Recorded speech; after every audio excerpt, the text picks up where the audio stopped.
m'entends bien de ton côté? Bon. Bon, tout a l'air correct, je pense.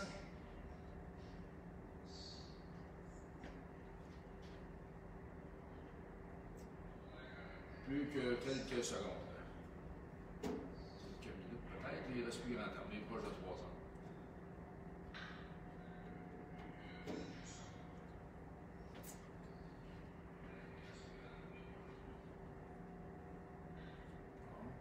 Il est quelle heure? C'est le moment? 15 heures. On y va. On y va? On y va. Bon. On dit bonjour à tous ou bonjour à l'éternue? On dit bonjour à... Ouf, on dit rien parce qu'en ce moment, tousser, là, c'est pas une bonne idée. Bonne idée. Bon.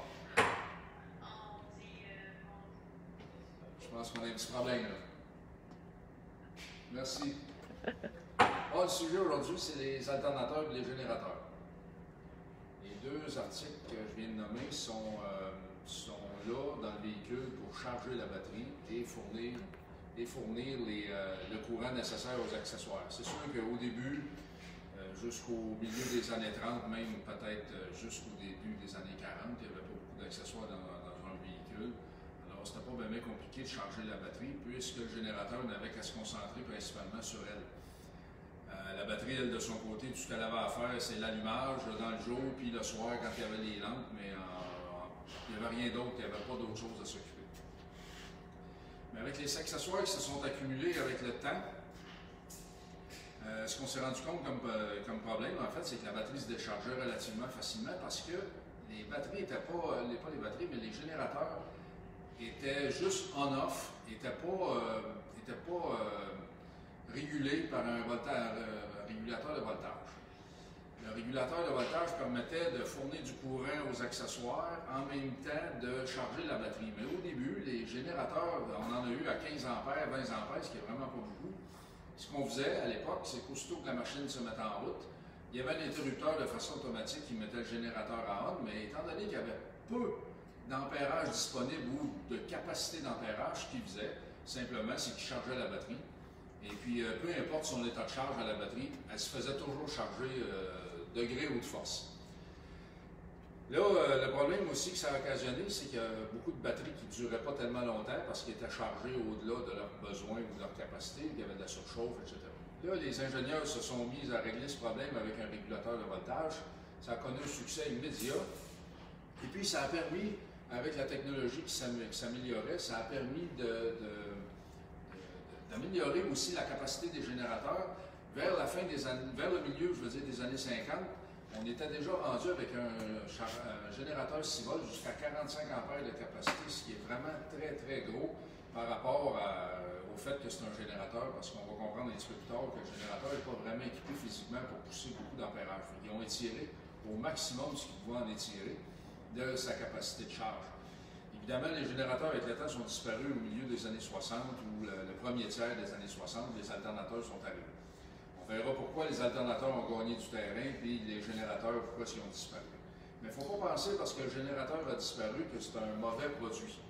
Le générateur a duré quand même du début jusqu'au début ou premier tiers des années 60. Ça devait être parce qu'il y avait quelques qualités, sinon les ingénieurs s'y seraient attardés beaucoup plus tôt, comme d'autres problèmes, la qualité des pneus, exemple des moteurs, ces trucs-là. Le générateur n'a pas beaucoup changé, il y a juste eu une augmentation de capacité en gardant à peu près le même volume physique.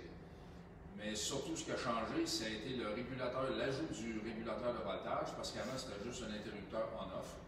Mais avec un régulateur de voltage, on a amélioré la qualité de charge de la batterie, la durée de vie de la batterie, puis aussi, on a pu balancer le courant entre les accessoires qu'on avait besoin, qui s'ajoutaient aussi au fil des ans, et puis la batterie elle-même. Ici, j'ai un générateur bien typique des années 50. On ne peut pas avoir plus typique que ça. Le générateur des années 50, celui-ci, c'est un 6 volts, qui est à tout point de vue identique au 12 volts. La seule différence entre le 12 et le 6 volts, c'est le nombre de fils, la grosseur de fils, le bobinage, le nombre de tours qu'il peut y avoir là-dedans, ainsi que dans les fils coils qu'il y a là-dedans ici. Je ne sais pas si on voit bien, mais on a deux deux grosses masses de métal. Non, c'est un peu lourd. Deux grosses masses de métal avec un bobinage électrique autour. Il y en a deux. Il y en a un de ce côté-ci, il y en a un de ce côté-là. On le voit par la vis ici qui retient la plaque de métal là. Il y en a une en face qui est juste ici. À l'intérieur de ça, je peux passer ma main sans toucher aucun bobinage sur les côtés. Ça, c'est de l'espace perdu. On va y revenir tantôt. Cette pièce-là est rattachée à la courroie par la poulie. C'est celle-là qui tourne. Celle-là est fixe, et puis elle tourne avec le moteur. Il y en a qui vont appeler ça un induit, une armature, ou ces trucs-là. C'est tout vrai, c'est tout bon. On comprend tout ce que c'est. On voit ici les plaques sur lesquelles les brosses vont frotter. Elles sont reliées avec une bobine ou un tournage de fil qui est à l'intérieur ici. C'est bien précis malgré tout, mais ça a l'air un peu en vrac, mais c'est bien précis. Et ça va s'en ressortir pour certains vis-à-vis, il y en a d'autres au tiers. Enfin, c'est un circuit complet. Pour pouvoir réduire du courant là-dedans, il faut le faire circuler. Ce qu'on va utiliser, ça va être des brosses en carbone. On le voit bien ici, avec un ressort qui permet de pousser la brosse sur le commutateur de l'induit ou de l'armature. Le courant, celui qui est décidé par le régulateur de voltage, va passer dans les brosses, va faire le tour de la bobine ici, créer un champ magnétique, puis ressortir par l'autre brosse, puis continuer son circuit. Ce qu'on a besoin, en fait, ce qu'on veut pour charger la batterie, c'est créer un champ magnétique autour de ça, qui rentre en conflit avec le bobinage qui est à l'intérieur, parce que lui aussi il est activé par le courant. Il va donc avoir un champ magnétique lui aussi. Le régulateur de voltage va changer ces paramètres-là en cours de route, dépendamment des besoins. Il peut y arriver qu'à un moment donné, il y en a un qui n'en a pas, et lui, quand il va en avoir un peu fort, va induire du courant dans l'autre pour produire du courant et charger la batterie, etc. On le voit bien lorsque le moteur tourne au ralenti avec un générateur. Quand est-ce qu'il charge? Bien, on le voit très bien en accélérant. Aussitôt que le moteur commence à tourner, que les roues se mettent à tourner, on voit l'amélioration des phares en avant ou l'aiguille de charge qui se déplace du côté charge. C'est une particularité du générateur qu'on ne voit pas sur un alternateur. Autrement dit, ce que je suis en train de dire, c'est que le générateur, quand il tourne au ralenti avec le moteur, il charge très très peu ou il ne charge pas du tout. C'est possible qu'il ne charge pas du tout. Par exemple, vous allez être sur un feu de circulation avec les phares allumés. Ça va être la batterie qui va fournir le courant pour les phares, ça va être la batterie qui va fournir le courant pour l'allumage, etc. Là, le générateur, lui, c'est sûr qu'il charge une petite affaire, là, très très légèrement, mais on ne s'en rend pas compte. Aussitôt que le moteur se met en route un peu plus vite, puis que le générateur tourne plus vite, la balance va basculer dans l'autre sens, et le générateur va produire du courant, et la batterie va se faire charger, et il va prendre en charge les phares et l'allumage, etc. C'est un travail d'équipe entre la batterie, la boîte de contrôle, le régulateur de voltage, puis le générateur.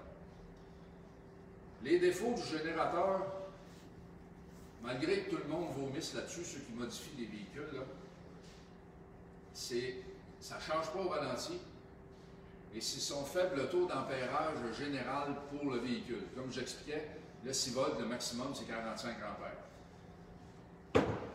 Mais en dehors de ça, c'est un produit qui fonctionne très, très, très bien s'il est bien réparé ou bien entretenu. J'ai vu à quelques reprises des brosses qui ont été remplacées sur un générateur parce que les brosses s'usent avec le temps, il faut les remplacer. Mais les gens avaient mis des brosses qui n'avaient pas la même largeur, la même épaisseur. Ça, tu pourrais le prendre, Mélissa, et le montrer un peu plus proche. Là, le problème qu'on avait avec la largeur qui n'était pas correcte, c'est que curieusement, c'est quand même pas un hasard, les ingénieurs dans ce temps-là, c'était quand même des gens intelligents, au moins quelques heures par jour. Quand ils ont mesuré la largeur des plaquettes qu'on voit ici sur l'induit, après, je vais vous montrer ça après, mais ça correspondait avec la largeur juste un petit peu plus mince, la largeur des brosses. Parce qu'on a une quantité d'ampérage à faire passer là-dedans. Ce qu'on veut, c'est qu'il passe bien et qu'il se transfère bien là-dessus. J'en ai vu qui étaient trop étroites, puis j'en ai vu qui étaient trop minces. on doit absolument remplir, si on n'est pas sûr, on doit absolument remplir la cavité du porte-brosse qui est ici. Si toutefois vous trouvez des brosses pour votre générateur, puis qu'elles sont trop grosses, c'est pas grave, c'est toujours plus amusant d'en avoir des trop grosses que des trop petites, parce que ces brosses-là, on peut les passer sur le papier sablé, les rapetisser très facilement et les mettre à la mesure qu'on désire. Ça va vous solutionner votre problème, pareil comme si vous aviez trouvé les brosses qui étaient exactement conçues pour votre générateur. L'autre chose qui est bien importante pour un générateur, c'est les roulements. Ici, en général, près de la poulie, on a un roulement à billes. Au bout, on a une petite bouchée, un coussinet en brasse. Le coussinet en brasse peut durer longtemps, à condition qu'il soit lubrifié régulièrement. Puis quand je dis régulièrement, c'est juste une goutte d'huile, puisque si on regarde, l'arbre arrive vis-à-vis ici, et ici, on a un réservoir d'huile avec un feutre. Le feutre va monter le liquide vers la bouching à l'intérieur sans qu'on s'en rende compte de façon régulière, pourvu qu'il n'en manque pas. Alors, il ne se lubrifie pas juste là, au moment où vous mettez une goutte dedans. En réalité, l'huile, elle va descendre en bas, et puis après, elle va humecter à l'intérieur. Puis ça dure très longtemps pourvu qu'on y en mette une fois de temps en temps. C'est quand la question de la venir. Ça va être par exemple une goutte à chaque changement d'huile, ça va être suffisant. Votre bushing de générateur va durer une éternité. Plus tard, ils ont remplacé les générateurs avec des alternateurs, puis ils ont mis un roulement à billes aux deux extrémités, ce qui est encore plus précis aussi. Et ça, c'est quand même très très bien ce montage. N'hésitez pas non plus à poser vos questions en direct, comme ça je vais pouvoir les transmettre à André avant la fin de la vidéo. L'autre chose importante aussi, c'est le ventilateur qu'on voit là. Ce ventilateur-là est très important parce qu'on a des trous dans le couvercle ici, on a des trous dans le couvercle là. Alors, quand lui se met à tourner,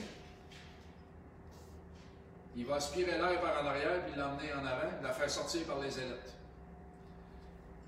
Ce qui va permettre de garder la température à l'intérieur de ce système-là qui chauffe pas mal, mais à une température adéquate. L'autre chose importante aussi, mais c'est un petit peu moins vrai ou moins sérieux sur un générateur, c'est la qualité de la poulie. Il ne faut pas juste faire attention à la qualité de la courroie, parce que la poulie est en V. Il faut absolument qu'on ait le même V, le même angle. Mais pas juste ça aussi, c'est que le V qui est comme ça, avec le temps, a tendance à s'user. Puis chaque côté du V devient en rond. On le voit surtout sur un alternateur, parce qu'un alternateur, c'est beaucoup plus difficile à tourner. Là, évidemment, vous me voyez tourner ça comme ça tourne tout seul, mais quand on met le courant dans le générateur, ça bloque. Et ça ne tourne plus, il faut forcer pour tourner. Puis c'est encore plus dur pour un alternateur, mais on va voir pourquoi. La poulie est vraiment très importante parce que si elle est rendue ronde, les surfaces sont rendues arrondies, la courroie va glisser dedans quand lui va vouloir se mettre à tourner ou forcer ou charger une batterie qui est à plat. Plus la batterie va être à plat, plus il va être dur à tourner. Puis si on n'a pas une bonne grippe pour le faire tourner, bien, ça va glisser. Oui? On a une question. Monsieur Morin demande, est-ce qu'il est possible de restaurer un générateur 6 volts de Plymouth 1935? Oui, c'est très facile, à moins que le feu ait pris dedans. Quand je dis le feu ait pris dedans, qu'il y a eu un court-circuit, puis il est noirci, les fils auraient fondu, ces trucs-là, ça se restaure très, très, très bien, puis ça dure très longtemps une fois restauré. Alors, ce qui va être fait, par exemple, ce qui va être conservé dans votre générateur, évidemment, l'induit ne sera pas remplacé. Le machiniste ou le technicien va enlever une partie ici, il va enlever une partie de la surface du commutateur, il va le nettoyer, il va l'arrondir parfaitement, approfondir les craques entre les palettes qu'il y a ici, pour ne pas que les palettes se touchent. La craque qu'il y a entre chacune est isolée, puis elle doit rester creuse. Avec le temps, elle se remplit avec du carbone, ça enlève un peu de performance du générateur. Nous autres, chez nous, un bon dimanche matin, quand on n'a pas le goût d'aller chercher à belle-mère, mettons, on peut dire bon, ben, je dois nettoyer les craques de commutateur de mon générateur. Après ça, ben, elle va comprendre, ben, elle ne viendra pas, vous allez peut-être être correct. Mais ici, c'est important de nettoyer ça de temps en temps. C'est ce que le technicien va faire avec votre générateur. Il va le creuser un petit peu pour éviter que la poussière de carbone ou la saleté, ces trucs-là, viennent entrer en contact les plaquettes avec sa voisine d'à côté. Mais ça, on veut pas, on veut tout qu'elles soient isolées des unes des autres. Fait que ça, on va le conserver, on va le restaurer. Ils vont changer le coussinet à l'intérieur de ça, ils vont en mettre un neuf, mettre des brosses neuves, Ils ne mettront pas juste des bretelles neuves aussi, c'est qu'ils vont ajuster. Ça aussi, c'est un résultat c'est important de le faire pour avoir le maximum de résultats. C'est qu'on va arrondir la surface des brosses pour avoir le même arc de cercle du commutateur. Une fois qu'on va avoir un maximum de contact ici, bien, on va pouvoir transporter le courant au maximum aussi sur toute la surface. Certaines brosses, si vous les faites venir, peu importe où, ce n'est pas le fournisseur le problème. Il y a souvent des brosses qui ne sont pas arquées ici, qui ne sont pas rondes. Elles sont plates. Vous ne posez pas ça comme ça, c'est sûr que ça ne fonctionnera pas. C'est sûr que ça ne marchera pas. Alors, vous devez absolument siéger vos brosses sur le commutateur, puis pour ce faire, on met autour un papier sablé et on fait tourner, en remettant la brosse à sa place, on fait tourner le commutateur. Après 3, 4, 5 tours, avec un papier 120 par exemple, la brosse aura pris exactement l'arc de cercle du commutateur, puis là, vous allez être correct, ça va fonctionner longtemps. Mais c'est ce que le technicien va faire avec votre générateur. Et puis après ça, dépendamment où vous l'envoyez, il va vous le peinturer, puis il va être tout beau parce qu'il va très certainement le passer au sandblass.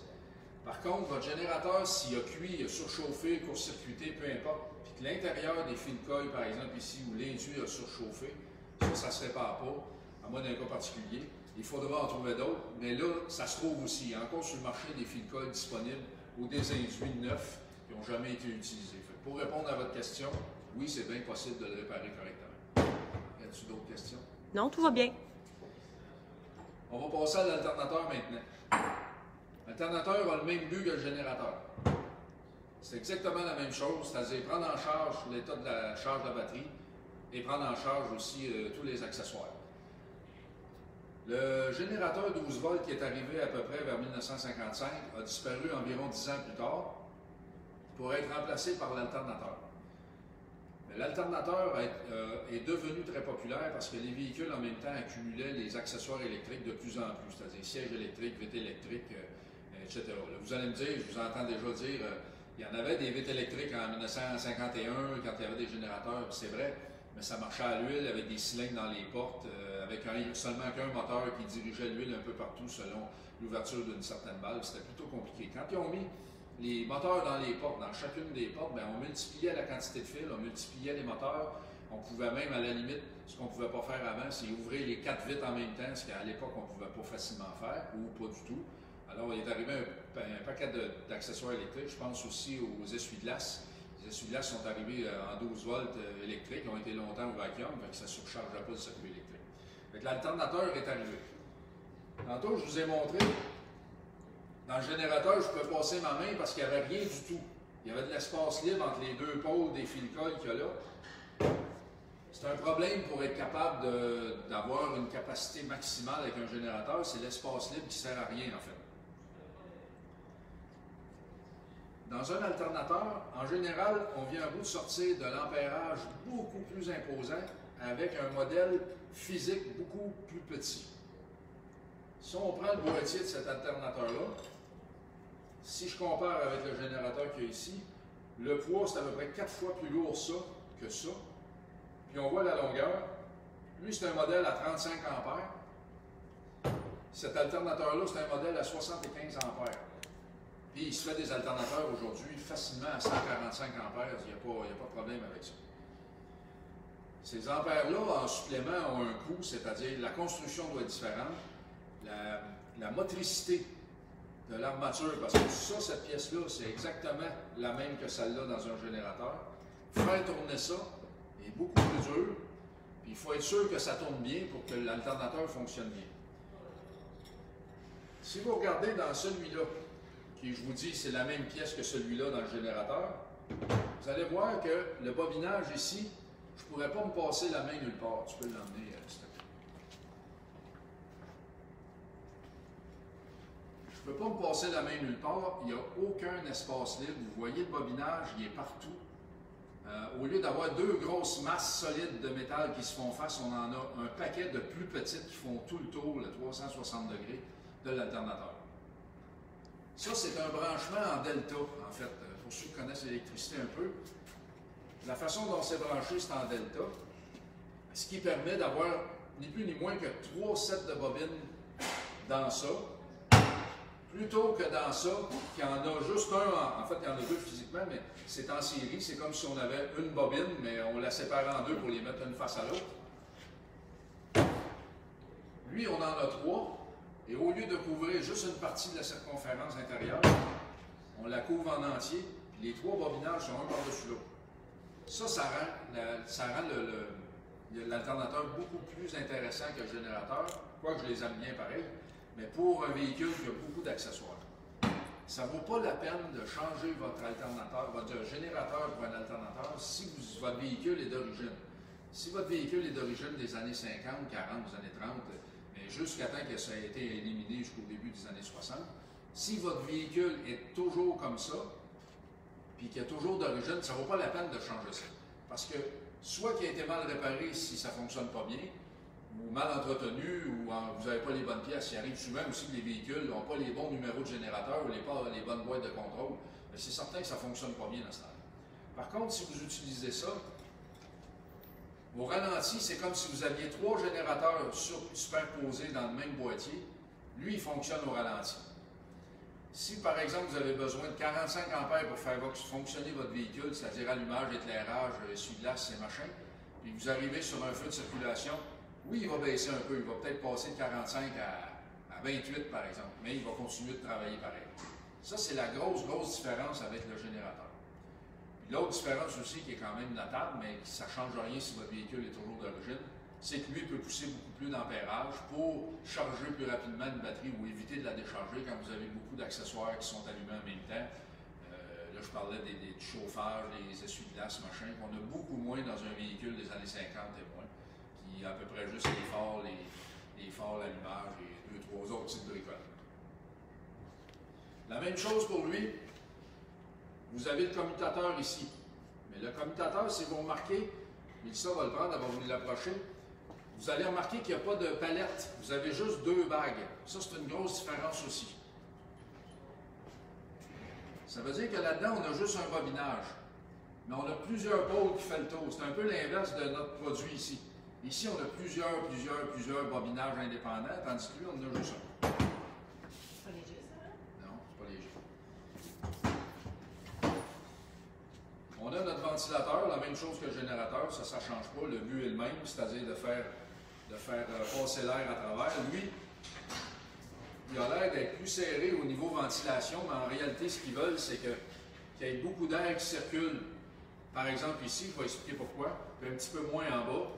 Étant donné qu'il rouvre un peu plus en haut par rapport en bas, bien, ça se trouve à être une manière de forcer l'air, plus de débit d'air à rentrer là. Ce qu'on a dans le fond ici, là, justement par rapport vis-à-vis le trou de ventilation, ça se trouve être un pont de diode parce que ça, c'est un alternateur. Ça travaille principalement ou de façon primaire avec du courant alternatif. Ça produit du courant alternatif. Mais le véhicule est tout sur le courant continu. Alors, il faut une série de diodes pour redresser le courant qu'on dit en anglais, pas en anglais, mais je veux dire techniquement en électronique. On redresse le courant qui, au lieu d'être alternatif, on enlève les vagues qui sont en bas du zéro, qui sont négatives, puis etc. Puis on le met de façon linéaire, de la même façon que lui. Le générateur, lui, est en continu. Lui, on n'a pas besoin de rien dresser, il produit du courant continu. L'alternateur, c'est du courant alternatif, redressé par la suite avec un système de diodes ou un assemblage de diodes qui permet de le mettre en courant continu. Avec la miniaturisation qui s'installait, puis qu'on voit encore aujourd'hui, mais à l'époque, ça se voyait quand même assez bien, eh bien, sur ce modèle d'alternateur, on avait le régulateur de voltage intégré qui se trouve être ça ici. Lui, il va régulariser le voltage du générateur selon les besoins du véhicule, la batterie, etc. etc. Fait qu'on passe d'une grosse boîte noire, que là, je n'ai pas emmené aujourd'hui, mais on passe d'une grosse boîte noire qu'on connaît tous, qui est en dessous du capot, généralement côté chauffeur, une boîte rectangulaire. Ils ont toutes à peu près la même forme, des fois il y en a dans le bleu. On passe à une grosse boîte noire avec un produit comme ça pour opérer l'alternateur, ce qui simplifie aussi grandement l'entretien ou ces choses-là. L'alternateur est très très fiable, mais le générateur l'est autant s'il est bien entretenu. Lui, il y a des roulements, on ne peut pas rien lubrifier, on ne peut rien faire avec ça. Ça peut prendre l'eau de pluie quand, par exemple, les véhicules roulent à la pluie. L'alternateur, il ne faut pas se leurrer, il boit de l'eau. Mais c'est très, très résistant, ça ne tombe pas en court-circuit. On peut presque rien faire avec ça.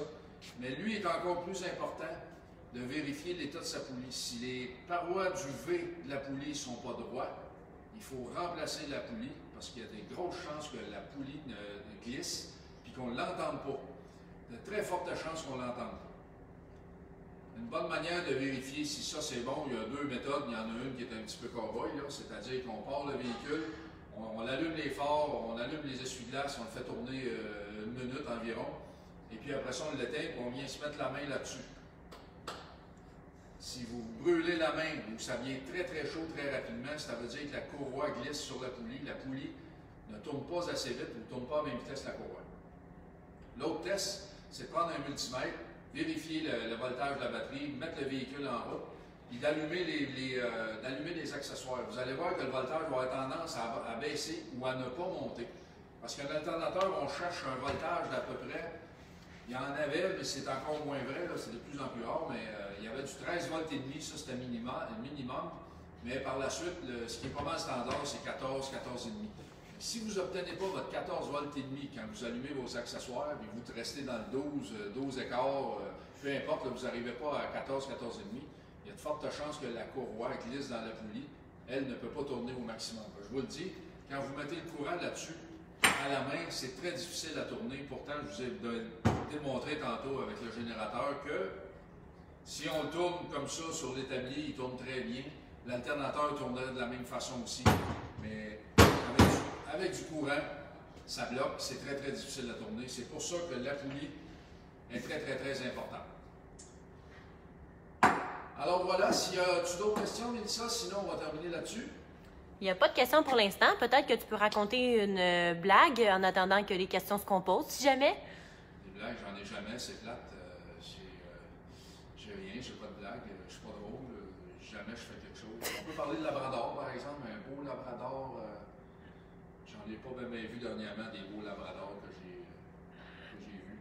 Pour ceux qui nous suivent en direct, c'est un petit inside de nos pratiques de micro. Comme vous pouvez le constater, notre micro n'a toujours pas fonctionné pour cet atelier mécanique, mais on se reprend dans 2 semaines, promis, jamais 203. La 3e fois, c'est la bonne, le micro va fonctionner. Ouais, allez, salut tout le monde. Merci, au revoir.